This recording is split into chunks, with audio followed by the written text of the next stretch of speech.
and welcome to Round Robin. I'm your host, Robin McCormick with the City of Hampton, and today I'm going to introduce you to some descendants of one of Hampton's oldest families.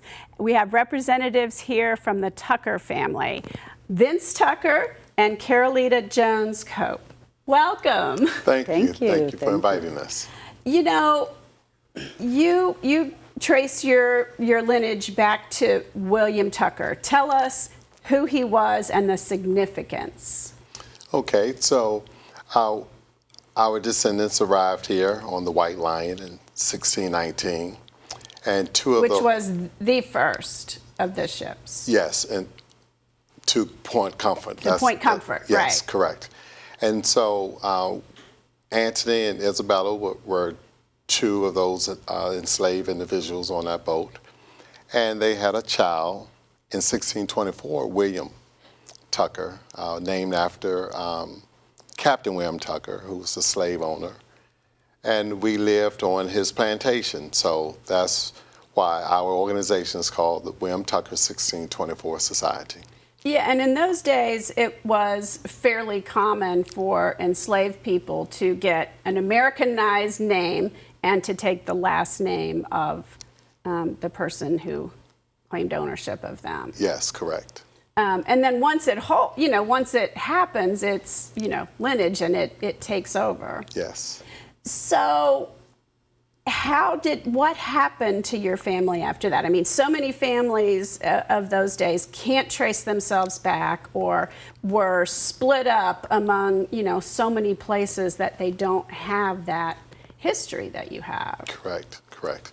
So, through documentation, we know that William Tucker was born in 1624, and it's documented that he was born and baptized here in Virginia.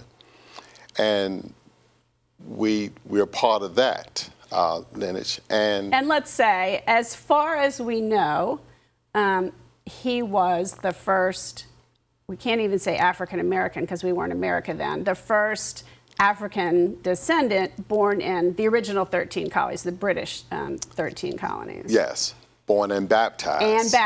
Yes. And possibly the first. It's just a little fuzzy. Correct. The written records from those days aren't good, period, but they are particularly not good dealing with African Americans. That's right. Or Africans, I should keep saying. Yes. But you have traced that back through partly the written records and partly oral history, right? Yes, exactly. So, Blueberry Gap Farm was the plantation of Captain William Tucker, and we lived on this plantation.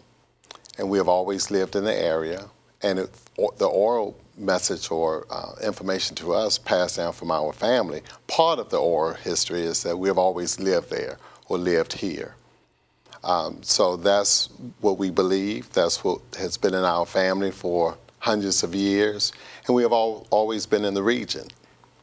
Hundreds of years, wow, yeah. Because really, if you go back to William Tucker, you go back to Anthony and Isabella, right? Yes. So he was born in 1624, but they were here 1619, the very first. Correct.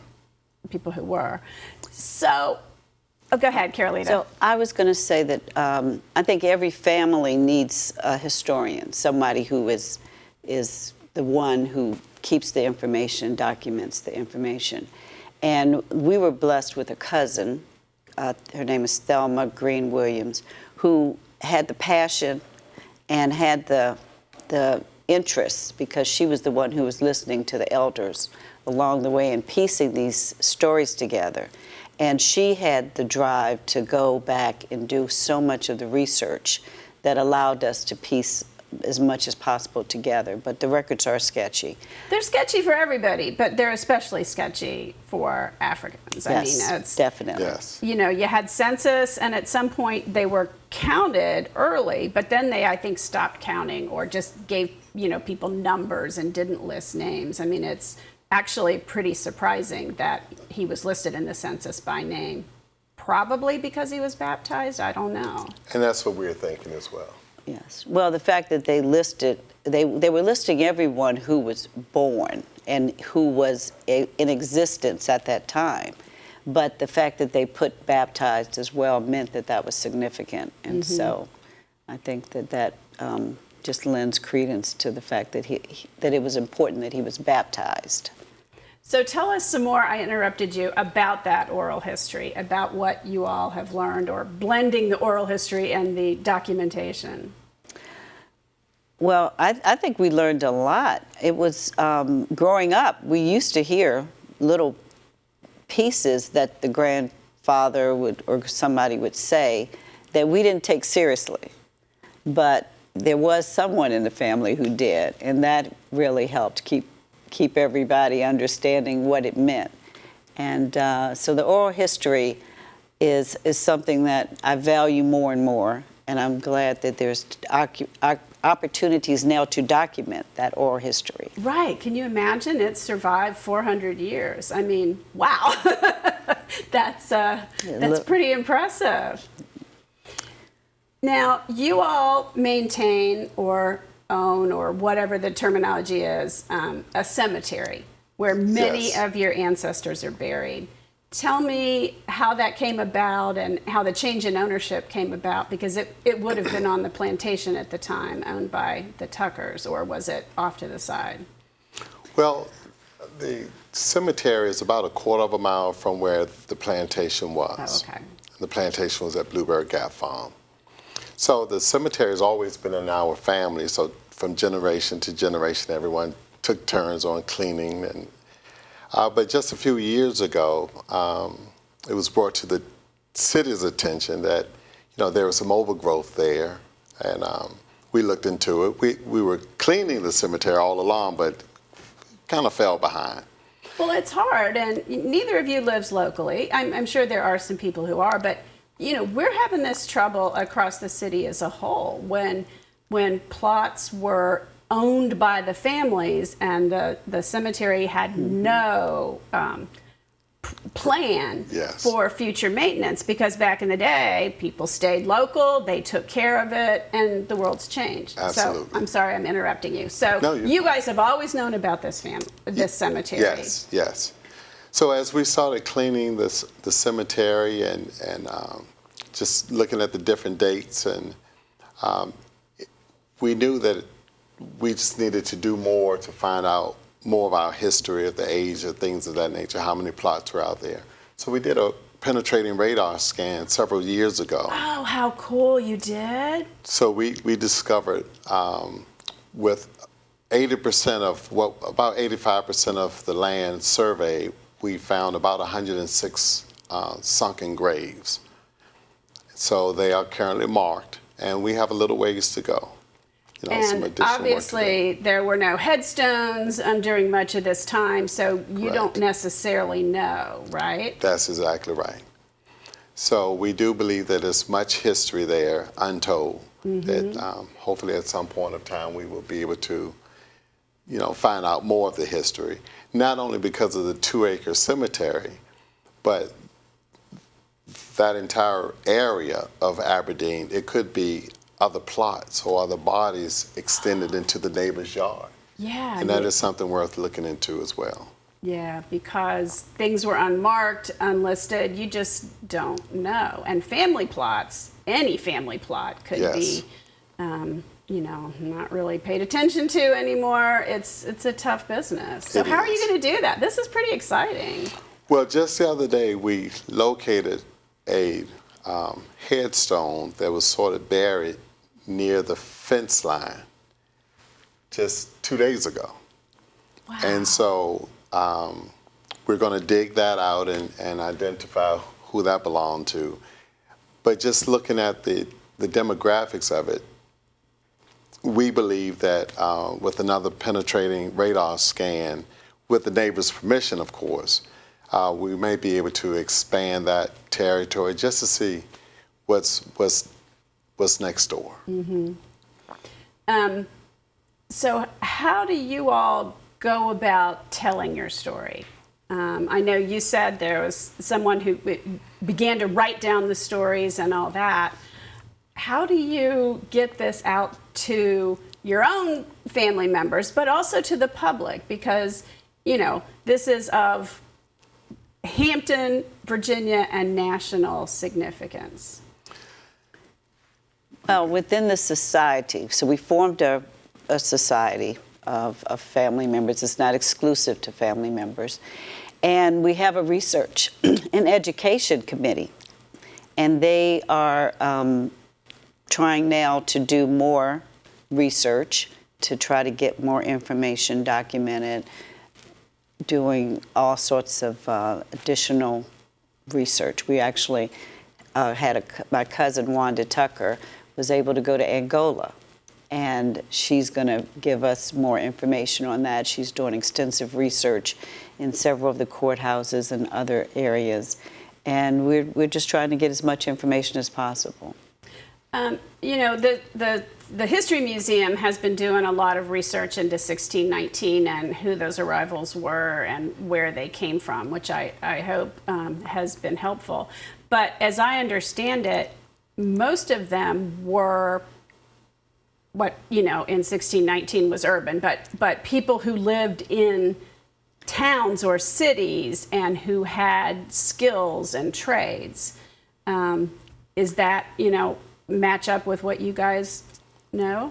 Some of it does. We do know that some of the relatives moved on, and we don't know how many came back, but moved in the area and used skills. So we're just trying to document and get as much information as possible. It is a benefit to everybody to hear your family's story because it is, you know, documented the farthest back really in this country. And obviously things have changed now. Your family's no longer enslaved. Are there stories about how that happened? Was it the Civil War? Did some of them buy or get freedom before that, or do you know?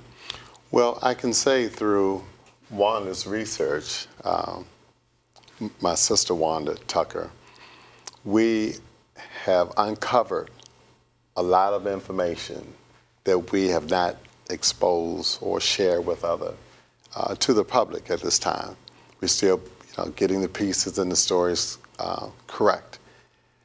But we were able to discover a lot of information here locally, just talking to other family members, just digging deep for extensive stories and kind of following up with court records in other places just to see if things were lining up, and they are lining up. So in due time, we will share more of the story, but we know how researchers are.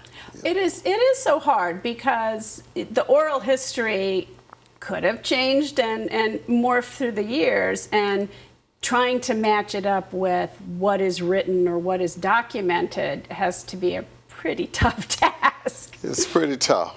But I think we have some solid footage or some factual information. But we just want to make sure, do some cross-checking before we put it out there, because people will be digging in just to see if it's true. And we certainly don't want to make up anything. Okay. So today, your relatives, or, you know, let's say we drop the first couple hundred years and look at more recent times. People in the Tucker family, I'm going to guess, have been prominent residents of Hampton, have contributed a lot and throughout Virginia, because I know you guys don't live here any longer. Tell me some more recent family stories. Well, we can say that from the 1800s, we have had quite a few entrepreneurs to date. In Thamer's writings, our cousin Thamer, she wrote that one of our great-great-great-uncles was in the moving business. I wasn't aware of that. I'm currently a household mover, Quality Moving Services. All right. That has a contract with the state. We know that my brother, through generations, he's a clothier. He has a clothing store in the Norfolk area. So we all worked in the dry cleaning business, dry cleaning and tailor shop.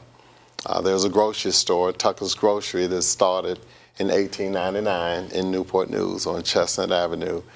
And so just moving forward, that entrepreneurship spirit has gone into many generations of our family. And those small businesses are part of what helped Hampton rebuild. That's exactly after right. the devastation of the burning during the Civil War. Yes. Yes. And building before the Civil War. Yeah, yes. Yes. Yes, we had also been told through the history that one of our relatives, Thomas Tucker, had invented a device that the shipyard paid him $500 for. Which was probably a lot at the time. Exactly. So, and that went from 2 lines where they heard that story. So we believed that was true. And we actually reached out to the shipyard to see if they could follow up and let us know if they had any information on that. But it was so long ago, they didn't have anything. Right. And the shipyard was sold many times Oh since yeah, as the well. local Yes. chain, corporate. Tentacle and- Yeah, there's so many hands Yes. in that. Well, I want to transition just for a minute and talk about the event that you all have coming on Friday. Tell us what that's going to be out at the cemetery. Well, I'm excited. It is our opportunity to be a part of the commemoration, 400-year commemoration. And we wanted to do something at the cemetery where we're honoring our ancestors, those that we know are buried there, as well as those that we don't, because of the over 100 unmarked graves.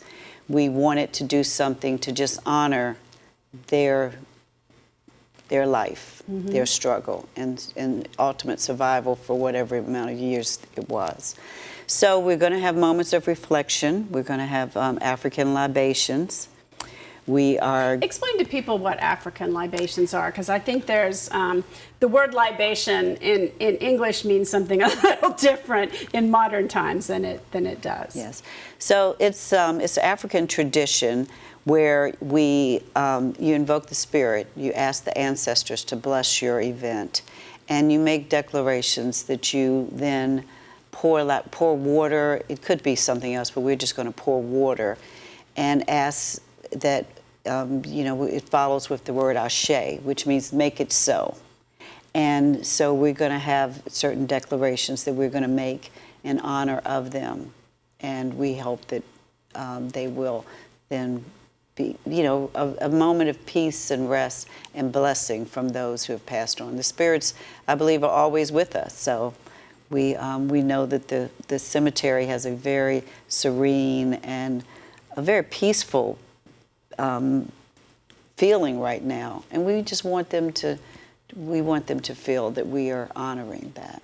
And it fits so well with the commemoration events. And I know the city and the Commemorative Commission have kind of struggled with, you can't celebrate the beginning of slavery, but you can honor those people and you can commemorate it and you can talk about the history and learn from the history. And then you can celebrate the contributions. You can celebrate the entrepreneurs and the legacy that those people suffered so much to build. Yes, and there's just so much that we don't know. We don't know all of their struggles. We think we know some of them because of what we've learned. But this just will give us an opportunity to just reflect on that. And we thought this is our 3rd program in the cemetery. And this one there will be music involved.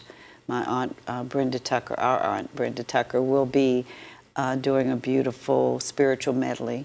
We also have a choir that will be doing some hymns, and just a very peaceful and hopefully very spiritual moment. It sounds lovely. So tell us the time and tell us how to get there, because there's not parking at the cemetery itself. There's a shuttle bus, yes, right? the cemetery is located in a community in the historic Aberdeen Gardens area. And it's surrounded by houses, so there's a little entryway. And we're asking people who would like to come to arrive early and park at the Springfield Suites back parking lot. There would be a shuttle bus there that would take you right to that entrance, where they would be able to go into the cemetery. And we are going to have chairs available, some chairs available for the program. The program is only going to be about an hour, Okay. So it's just going to be, very nice, and hopefully it starts at 9:30 in the morning. 9:30. So you should Yes. get there in time to either walk that quarter of a mile or probably even a little bit It's less than a It's quarter of a probably mile. Or two hit the blocks shuttle from, bus. from Yes, you could actually Springfield. walk from the Springfield Suites, but we know it's it's summer, so It's summer, and and the shuttle. will probably be older people or Yes. handicapped Yes. people. You want to be able to accommodate everybody. Yes. And they can drop them off right. Yes, the right address there. is It's one Sharon Sharon Court. Court. But it may show up as 3 Sharon Court, but right in that area. Okay. They won't miss it. Yeah, they won't miss it. It sounds like, a wonderful, wonderful thing to be a part of that weekend. And hopefully a lot of people from out of town will come visit Hampton for this. And hopefully some Hamptonians will turn out too. I think too often we take our history for granted and forget, the Yes. 400 years. It's I agree. It's my son from New York is coming. Family will be coming. I think out-of-town guests. I have several friends from Washington who are coming. They've heard about the cemetery and the efforts that we've put in to bring it back, to clear out a lot of the debris. And it's been a big effort. We've had a lot of volunteers from the city. We hope they're going to come back. We've had a lot of the city support, so many people are invited, and we think it'll be a good turnout. And the past events have been very successful, very large turnout. So we're not expecting anything less here. okay. Yeah. Well, thank you both very much, and I look forward to seeing you again on Friday. Thank All you. right, Thanks for having us. Thank you. And thank you for watching. I hope you have learned about this family and the contributions and the history that goes back 400 years. And think about what that says about Hampton, our role in history, good and bad, but it is the truth and the facts, and we have to learn from that and not try to hide it, and honor what we can honor about the more recent contributions. Thanks for watching.